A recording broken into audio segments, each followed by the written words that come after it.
Hallo, wir haben heute einen Besuch aus England auf dem Tisch und wie es für Besucher und Weltreisende gang und gäbe ist, sind sie gleich mit einem kleinen Koffer gekommen. Spaß beiseite, das ist natürlich unser Besuch, ein Watkins Copycat Bandecho aus den 70er Jahren. So sieht das aus. Ein Holzkasten mit schwarzem Tolex, innen so rötlich, und diesen Deckel kann man auch abnehmen. Und dieses Gerät habe ich auf eBay gefunden, und wie so oft, wenn man auf eBay etwas kauft, muss man genau hinschauen, denn dieses Gerät ist schon von außen in einem ersichtlich nicht funktionierenden Zustand.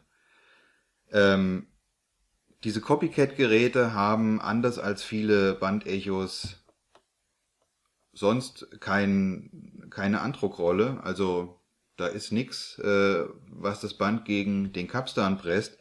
Stattdessen haben sie normalerweise einen sogenannten Jockey-Arm.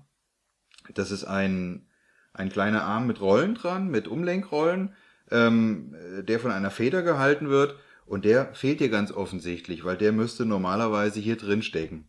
Das zweite, was mir von Anfang an aufgefallen ist, schon bei dem eBay-Angebot, ist mal positiv. Hier ist noch ein Original-Fußschalter dabei. Das Schräge an diesen Copycat-Geräten ist aber, dass der Fußschalter und das Kabel, das dann in den Verstärker geht, also wo normalerweise ein Klinkenstecker dran ist, dass die fest im Gerät drinstecken. Also es gibt hier keine Klinkenbuchse, wo ich einfach meine Verbindung zum Verstärker reinstecken kann, und es gibt keine Klinkenbuchse für diesen Fußschalter. Die sind alle wirklich direkt im Gerät angelötet. Das ist mal so eine Besonderheit. Das zweite, was mir aufgefallen ist, ich habe es schon kurz angesprochen, hier ist kein Klinkenstecker mehr dran. Das heißt, wer auch immer irgendwas mit diesem Gerät gemacht hat, hat es ganz ordentlich verbockt. Nämlich der Arm ist weg und aus irgendeinem Grund wurde der Klinkenstecker abgeschnitten. Also dieses Gerät konnte nicht funktionieren, hat der Verkäufer aber auch nicht behauptet. So viel mal zum Positiven, weil oft wird behauptet, es funktioniert und es funktioniert dann nicht. Wir wissen natürlich immer noch nicht, ob es funktioniert, selbst wenn wir diese beiden Sachen reparieren. Der Verkäufer hat nur gesagt, dass sich der Kapstan dreht, wenn man das Gerät einschaltet. Und das stimmt soweit auch. Also der Motor funktioniert, das sieht schon mal nicht schlecht aus.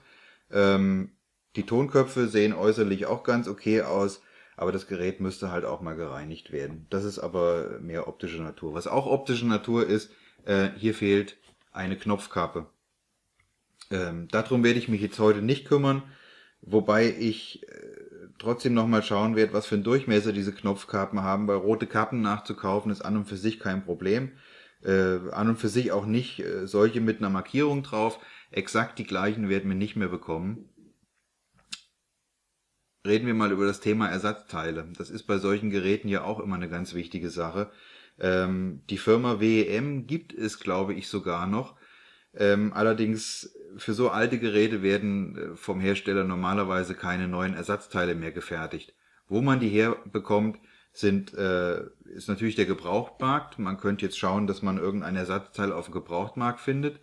Habe ich gemacht. In dem Fall ist da nichts zu machen gerade. Die andere Quelle sind oftmals Enthusiasten, die diese Geräte auch mögen, die diese Geräte oft reparieren und die den Ersatzteilmangel einfach so gelöst haben, dass sie selbst das Ganze in Kleinserie nachfertigen lassen. Hier bin ich tatsächlich fündig geworden in England. Den Link zu diesem Anbieter, den findet ihr in der Videobeschreibung. Und da habe ich noch diverse Sachen bekommen, wobei es da auch nicht mehr alles gibt. Diesen Jockeyarm, den gibt es noch.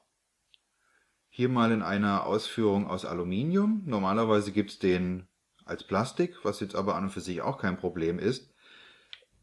Das Problem bei diesem Arm oder bei Geräten, die einfach schon solche optischen Mängel haben, wo man sieht, da fehlt was, ist einfach, dass man schauen muss, ob sich das überhaupt noch lohnt, sowas zu kaufen.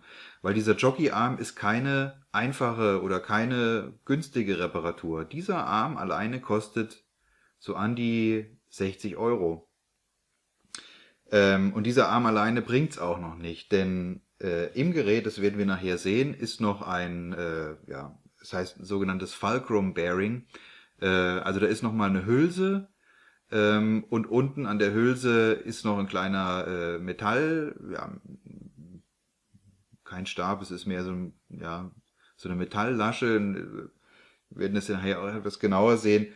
Und vor allen Dingen eine Feder. Und wenn ich das alles neu kaufen muss, dann sind wir locker schon mal bei 80 Euro. Das heißt, sowas muss man einfach einpreisen. Also auch nicht vom Anbieter sagen lassen, ja, da gibt's noch Ersatzteile, das ist einfach zu reparieren. Am besten vor dem Kauf mal schauen, gibt's ein Ersatzteil, was kostet mich das? Und das muss man ja definitiv auch einpreisen beim Bieten. Das Gerät hat auch nicht bei 1 Euro angefangen, aber es war letztlich für mich noch akzeptabel unter Einberechnung dessen, was die Ersatzteile kosten. Wenn das Gerät denn laufen sollte, das werden wir erst nachher feststellen. Wenn wir das alles repariert haben und ein neues Band eingelegt haben oder eine neue Bandschlaufe eingelegt haben, dann können wir schauen, ob das Gerät überhaupt funktioniert und ob das Ganze in Griff ins Klo war oder ob wir dann ein schönes Copycat IC300 haben. Also, schauen wir mal rein und gucken mal, ob wir das Ganze wieder zum Laufen bringen. Ja, bei diesem Copycat-Modell ist das Chassis mit 4 Schrauben am Kasten befestigt. Hier bietet es sich an, eine kleine Ratsche zu verwenden, denn mit einem Schraubenzieher kommt man zumindest an die 2 Schrauben auf der Seite mit dem Kabelfach sowieso nicht rein. Manchmal findet man noch was Schönes. Hier habe ich die Mutter gefunden, mit dem der Original Jockeyarm befestigt war. Also wenn die Mutter schon nicht mehr dran war, ist auch klar, warum der nicht mehr vorhanden ist, dann ist er halt einfach rausgefallen. Wenn wir so ein Gerät aufschrauben, dann gucken wir mal auch so allgemein drüber, gerade wenn wir es das erste Mal aufschrauben. Immer schauen, ob da vielleicht noch irgendwas anderes fehlt, defekt ist, ob ein Kabel beschädigt ist. Ja, und hier sehen wir diese kleine Messinglasche mit der Feder. Das ist diese Mutter, die müssen wir lösen, damit wir den Jockeyarm in diese Halterung überhaupt reinstecken können. Und von der anderen Seite kommt die Mutter dann wieder drauf, um das Ganze zu befestigen. Die Befestigung erfolgt innen über diese Messinglasche. Da wird im Zusammenhang mit der Feder ein Zug aufgebaut.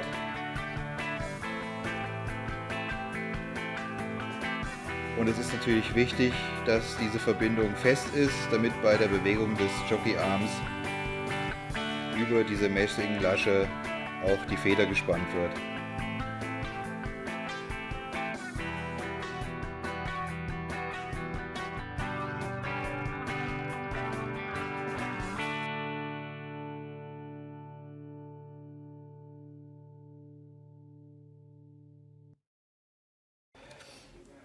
Ich habe hier gerade eben festgestellt, dass ich so überhaupt keinen Kraftschluss mit der Mutter hinbekomme. Wenn dieser Jockeyarm hier durchgesteckt ist, dann müsste ich eigentlich diese kleine Messingplatte hier festschrauben, sodass die Sache unter Zug steht, aber das wird gar nicht fest genug. Also das kann sich trotzdem noch bewegen. Jetzt sieht es fast so aus, als ob dieses Gewinde ein bisschen verhunzt ist. Vielleicht ist es auch nicht tief genug nach unten und diese Mutter kommt überhaupt nicht weit genug nach unten. Jetzt muss ich mir was anderes überlegen. Ich werde es jetzt mal versuchen, zweierlei. Einmal mit Unterlegscheiben und als zweites so eine selbstsichernde Mutter, die hat einen Nylon-Dichtring drin. So ist das Ganze auch ein bisschen mehr davor geschützt, dass sich die Mutter einfach löst. Wir werden es jetzt mal so ausprobieren.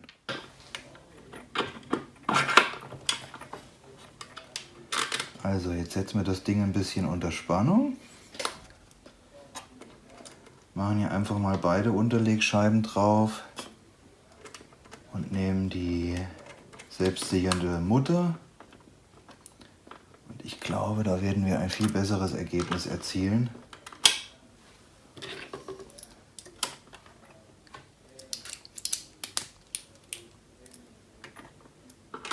ist jetzt schon viel besser.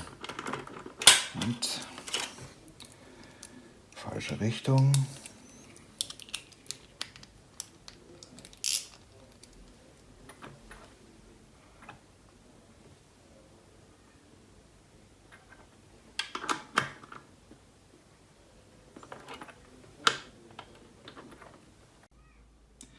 So, das Ganze ist jetzt auf jeden Fall fest.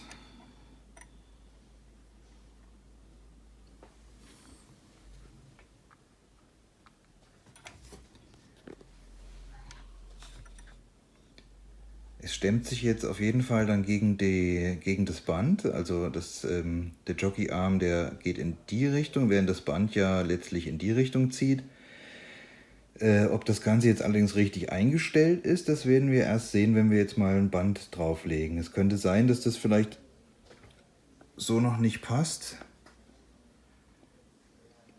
Wäre natürlich sehr cool, wenn wir uns jetzt mal ein anderes Gerät anschauen könnten, wie das da drin aussieht, aber vielleicht können wir das irgendwann noch nachholen. Aber rein logisch müsste es eigentlich jetzt so passen. Wie gesagt, jetzt mit einer Standard selbstsichernden Mutter aus dem Kfz-Sortiment Kasten. Hauptsache es passt, oder? Ja, und das ist jetzt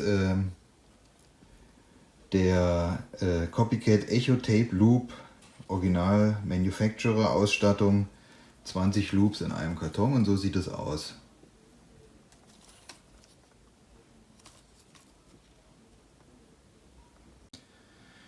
So, jetzt ist das Band eingelegt und ich finde, es sieht gar nicht so schlecht aus. Also das Band ist satt gespannt. Wenn wir den Kapstand drehen, sieht man auch, dass das Band sich bewegt.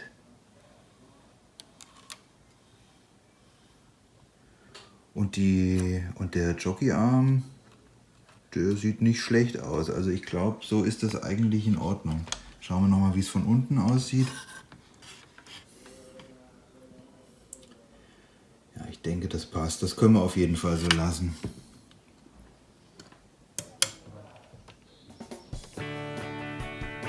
Ja, kommen wir zur zweiten Reparatur. Wir müssen wieder einen Klinkenstecker an das Kabel dran machen. An und für sich auch kein Problem. Diese Kabel sind ja bekannt. Da ist eine Litze in der Mitte und außen ist eine Abschirmung. Das ist unsere Erde. Und das wird entsprechend halt an die zwei Terminals am Stecker angelötet. Das ist jetzt zum Beispiel ein Neutrik-Stecker. Das ist eine gute Qualität. Aus Metall, kein Plastik.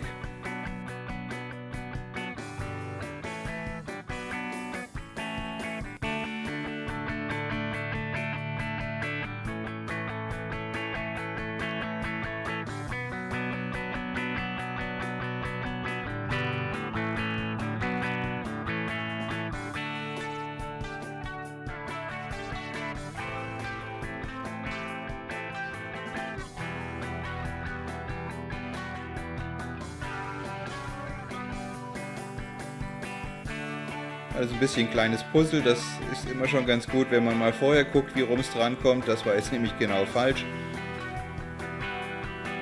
Genau, und auch ganz wichtig, bevor man mit dem Löten anfängt, dieses Ding auf das Kabel aufstecken, weil so wird der Stecker zum Schluss zusammengeschraubt, und wenn man das am Anfang vergisst, dann kommt es nimmer mehr dran. Dann kann man gleich wieder ablöten. Und zum Schluss prüfen wir auf Durchgang. Einmal die Spitze, also Signal, kommt im Gerät an. Masse kommt auch an, und ich teste auch immer Masse und Spitze. Das darf jetzt nicht piepsen, sonst haben wir irgendwo einen Kurzschluss. Passt. Ja, Zeit wieder zusammenzubauen, 4 Schrauben wieder rein. Und damit hätten wir unsere 2 Reparaturen abgeschlossen.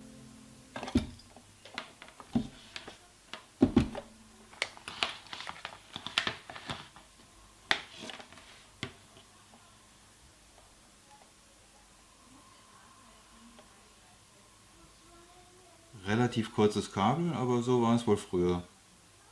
Also lassen wir das erstmal so. Man könnte natürlich auch eine Klinkenbuchse dran machen. Oder man macht das, was man auch oft sieht. Man bohrt irgendwo, wo noch Platz ist, ein Loch rein, macht eine Klinkenbuchse dran und steckt dann sein Kabel ein. Und macht das einfach intern dran. Aber wir lassen es jetzt erstmal so. Jetzt mal schauen, ob das Ding funktioniert.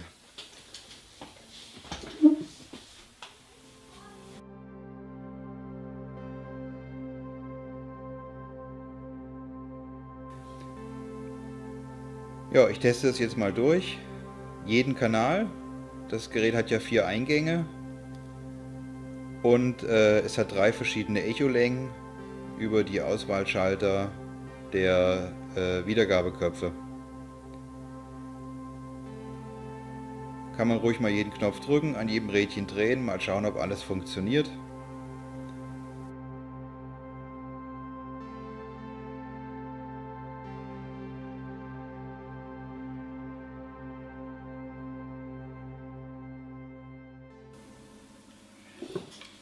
Also die gute Nachricht ist, das Gerät scheint zu funktionieren, wenn auch ich mir nicht sicher bin mit diesem dritten Knopf, das scheint das kürzeste Echo zu sein. Das müsste dann eigentlich der Wiedergabekopf sein, der am nächsten am Aufnahmekopf ist. Ich bin mir nicht sicher, ob mit dem Knopf irgendwas nicht stimmt. Da kommt nicht immer ein Echo raus.